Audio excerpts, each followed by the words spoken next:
Səhər qidamda dedim çəkim sizdə, görün ki, mən nə yeyirəm. Yulaf və yaxud da ki, Herkules də deyirlər buna.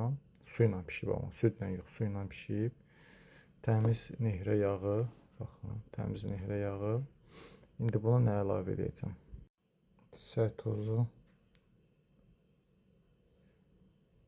Çiçək tozu xatırladım ki, ar məhsuludur. Çox faydalı bir şeydir. Çalışın uşaqlarınıza bundan verin inşallah. Bir də təbii ki, təmiz bal. Bal da fərqi yoxdur.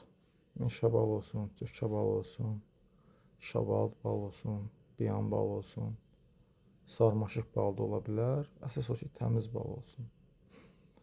İnşallah bunu qarışdırın. Təbii ki, bu səfər göyərtisiz. Bundan öncə göyərti yox. Yağı da ki, yessaminə ala bilərsiniz. Yessamində var, çox bəyənirəm. İnşallah. Bu səfər isə Adil kişi vermişdi mənə, rayondan gətirib. Amma adətən yessaminə alıram. Belə.